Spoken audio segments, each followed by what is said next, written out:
Hello दोस्तों, कैसे हैं आप सब। I hope you all are very well. तो आज हमारा टॉपिक है राष्ट्रपति, यानी कि आज हम पढ़ने वाले हैं भारत के राष्ट्रपति के बारे में। तो सबसे पहले जो राष्ट्रपति है, वह जो राष्ट्रपति का पद है वह संविधान के आर्टिकल 52 के अंतर्गत आता है। यानी कि भारत में एक राष्ट्रपति का पद होगा, यह संविधान के अनुच्छेद 52 के अंतर्गत आता है। ठीक है। उसके बाद राष्ट्रपति का पद होगा। उसके बाद आता है कि अब हम देखने वाले हैं कि भारत में राष्ट्रपति का चुनाव यानी कि निर्वाचन कैसे होता है। तो जो राष्ट्रपति का निर्वाचन होता है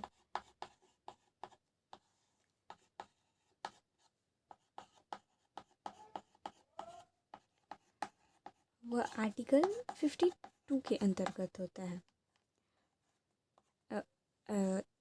एक्ट 54 के अंतर्गत होता है। ठीक है। राष्ट्रपति का जो निर्वाचन होता है वह संविधान के अनुच्छेद 54 के अंतर्गत होता है। इसमें अब हम देखेंगे कि कौन कौन सदस्य भाग लेते हैं। तो सबसे पहले तो ये कि जो भारत के राष्ट्रपति का जो चुनाव होता है वह अनुपातिक संक्रमणीय एकल मत प्रणाली के अंतर्गत होता है, यानी कि गुप्त मतदान होता है। इसमें प्रत्यक्ष रूप से जनता की भागीदारी नहीं होती है, जैसा कि लोकसभा के चुनाव यानी कि प्रधानमंत्री के चुनावों में होता है। इसमें प्रत्यक्ष रूप से जनता की भागीदारी नहीं होती है। इसमें हमारे द्वारा चुने गए सांसद, विधायक इसमें अपना मत डालते हैं। तो अब देखते हैं कि राष्ट्रपति के निर्वाचन में कौन कौन भाग लेते हैं। तो सबसे पहले राष्ट्रपति के निर्वाचन में लोकसभा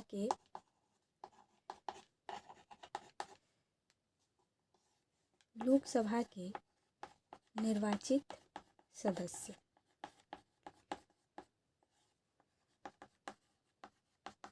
उसके बाद राज्यसभा के निर्वाचित सदस्य,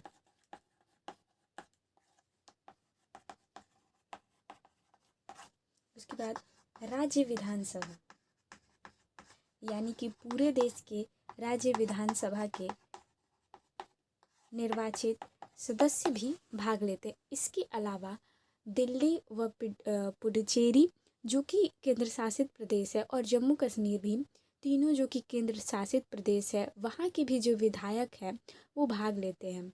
क्योंकि ये जो केंद्र शासित प्रदेश हैं ये बड़े क्षेत्रफल में आते हैं, इसलिए इन्हें भी राष्ट्रपति के चुनाव में भाग लिया जाता है। इसके अलावा किसी भी केंद्र शासित प्रदेश को इसमें भाग नहीं लेने दिया जाता है।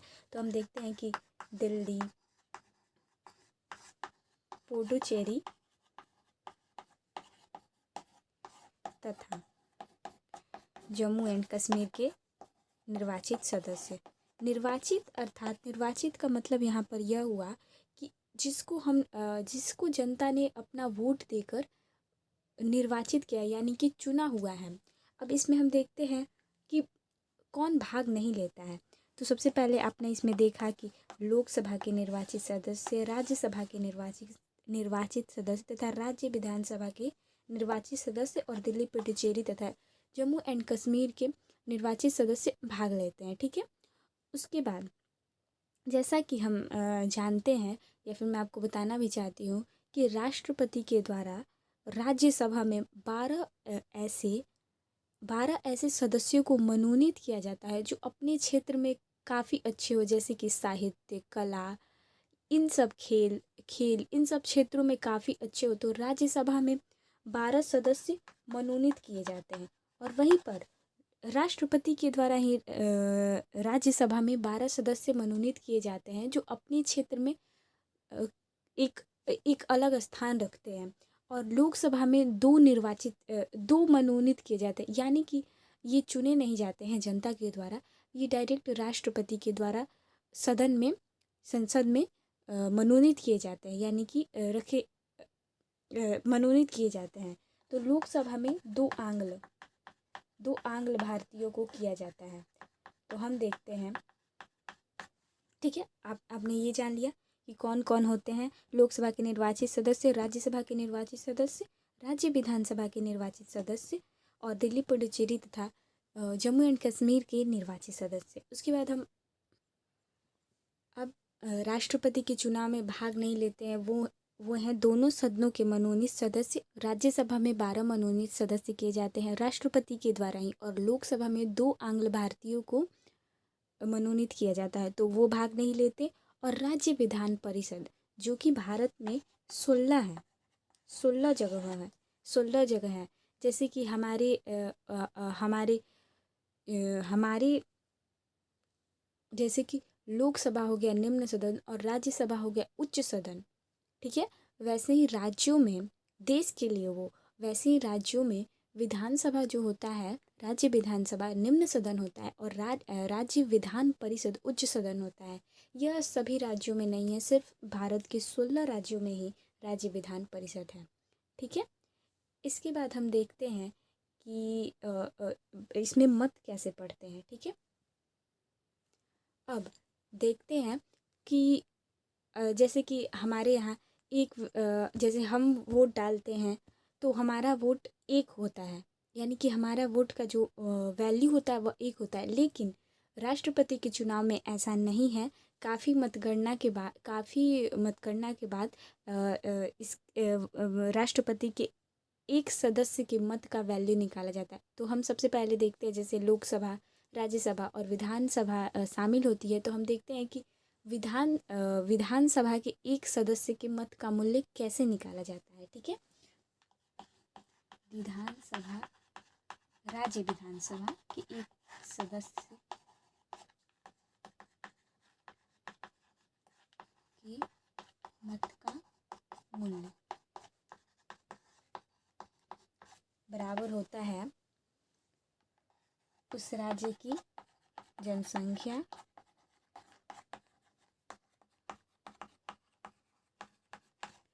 बटा में राज्य में विधायकों की संख्या, यानी कि उस राज्य में निर्वाचित विधायकों की संख्या बटा में 1000, ठीक है। कैसे निकालते हैं विधानसभा के एक सदस्य के मत का मूल्य? तो उस राज्य की जनसंख्या बटा में उस राज्य में निर्वाचित विधायकों की संख्या बटा में 1000, ठीक है। यानी कि मान लीजिए कि अब कुछ भी हम एक मानते हैं अप्रॉक्स की, मान लीजिए उस राज्य की जनसंख्या 10,000 है और निर्वाचित जो मान लीजिए 1 लाख है, निर्वाचित सदस्य 100 है, ठीक है। और इसको 1000 से भाग कर दिए। ये बस हम कर रहे हैं कि कैलकुलेशन ये हार्ड नहीं हो, तो पूरा कट जाएगा।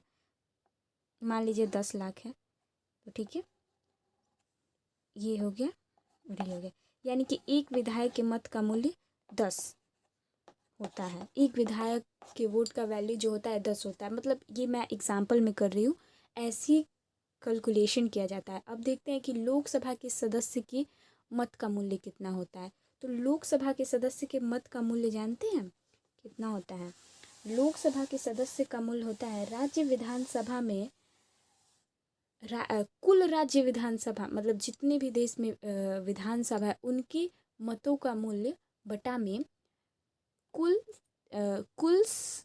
लोकसभा के सदस्यों की संख्या, ठीक है, संसद के निर्वाचित सदस्यों की संख्या। एक संसद यानी कि राज्यसभा और विधानसभा दोनों के सदस्य आ जाएंगे इसमें।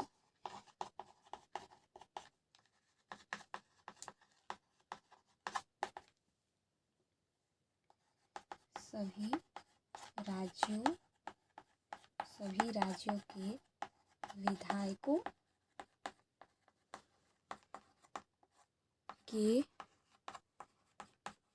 मतों का मूल्य बटा में कुल निर्वाचित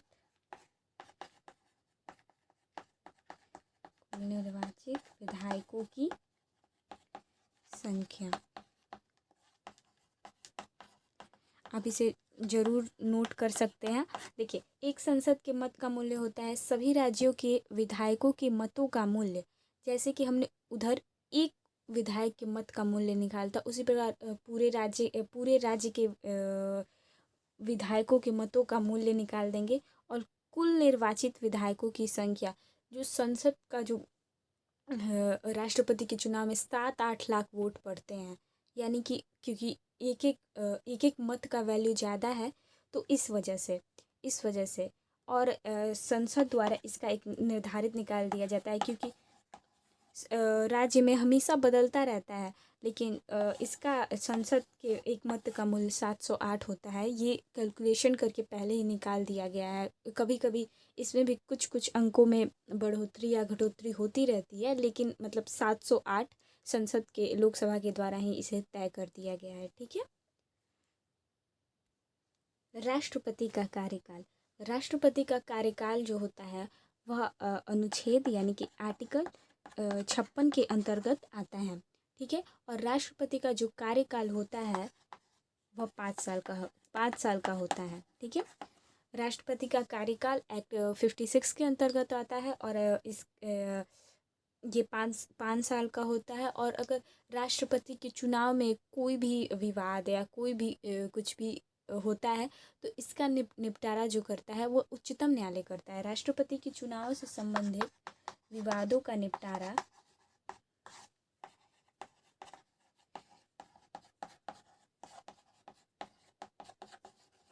राष्ट्रपति के चुनाव में विवादों का निपटारा उच्चतम न्यायालय द्वारा किया जाता है। उच्चतम न्यायालय द्वारा किया जाता है। ठीक है। अब हम देखते हैं कि राष्ट्रपति बनने की क्या योग्यता है, कौन राष्ट्रपति आखिरकार बन सकता है। ठीक है। तो राष्ट्रपति की जो योग्यता होती है, राष्ट्रपति की योग्यता आर्टिकल 58 के अंतर्गत आती है। ठीक है। राष्ट्रपति की जो योग्यता है वो आर्टिकल 58 के अंतर्गत आती है। तो सबसे पहले राष्ट्रपति की योग्यता में वह है कि जो भी व्यक्ति राष्ट्रपति के चुनाव में खड़ा होना चाहता है, उसकी जो उम्र होनी चाहिए वह 35 वर्ष, न्यूनतम 35 वर्ष होनी चाहिए। न्यूनतम 35 वर्ष। ठीक है। दूसरा कि वह भारत का नागरिक हो।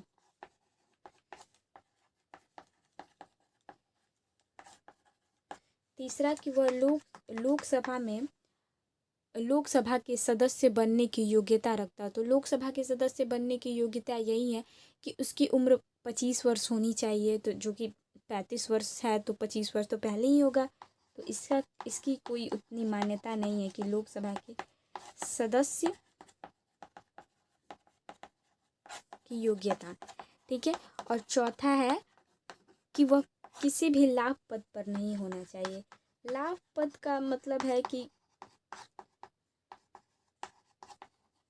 लाभ के पद पर ना हो। इसका मतलब यह हो कि वह कहीं और नौकरी नहीं करता हो, मतलब किसी प्रकार की कोई भी व्यवसाय काम ये सब नहीं करता हो।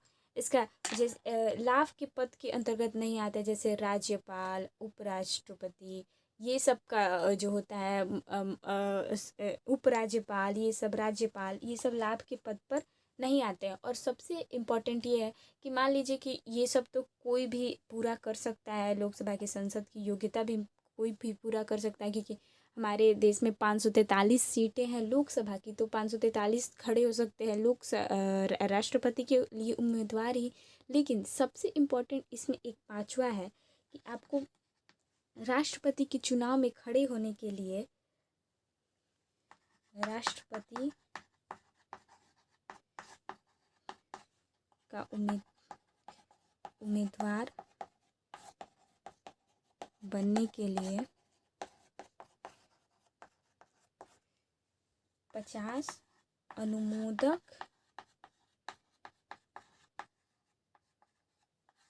एवं 50 प्रस्तावक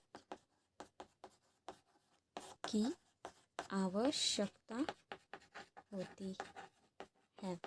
मतलब कि राष्ट्रपति के उम्मीदवार बनने के लिए 50 अनुमोदक एवं 50 प्रस्तावक की आवश्यकता होती है। 50 अनुमोदक का अर्थ यह हुआ कि 50 अनुमोदक में यह आते हैं कि आप अगर खड़ा होना चाहते हैं राष्ट्रपति के चुनाव के लिए, तो 50 लोग, संसद के 50 सदस्य आपके लिए आपके एक बिल पर हस्ताक्षर कराएं कि हाँ यह व्यक्ति राष्ट्रपति बनने के योग्य है, हम इसका अनुमोदन करते हैं। अगर वो भी पास हो गया, उसके बाद आपको फिर से अलग से 50 प्रस्तावक यानी कि फिर से 50 सांसदों का हस्ताक्षर चाहिए राष्ट्रपति के चुनाव में खड़ा होने के लिए। यही है 50 अनुमोदक एवं 50 प्रस्तावकों की आवश्यकता, और ऐसा शायद सब कोई नहीं कर सकता है। ठीक है, इसलिए कोई भी राष्ट्रपति के चुनाव में खड़ा नहीं हो सकता है। और सबसे ज़्यादा इसमें यही इम्पोर्टेंट है कि इसके बाद हम देखते हैं कि इसके लिए एक और राष्ट्रपति के पद की गरिमा को बनाए रखने के लिए एक और नियम है, जिसे कि हम लोग बोलते हैं जमानत राशि जब्त कराई जाती है। मैं आपको इसके तो राष्ट्रपति की पद की गरिमा को बढ़ाए रखने के लिए जो भी उम्मीदवार राष्ट्रपति के चुनाव में खड़े होते हैं उन्हें 15,000 रुपये जमानत राशि के रूप में भारतीय रिजर्व बैंक यानी कि आरबीआई में जमा करनी होती है। ये इसलिए ऐसा है कि आप राष्ट्रपति के चुनाव में खड़े हो रहे हैं और आप सबसे पहले हम इसका जान लेते हैं कि प्रक्रिया क्या है। तो जमानत राशि होती है 15,000, और ये जो भी उम्मीदवार जितने भी उम्मीदवार खड़े होते हैं उन सबको जमा करनी होती है। ठीक है, 15,000 रुपये आरबीआई में जमा करनी होती है प्रत्येक उम्मीदवार को। और अगर आपका 1/6 भाग, अगर कोई भी उम्मीदवार डाले गए वोट का 1/6 भाग प्राप्त करने में असमर्थ होता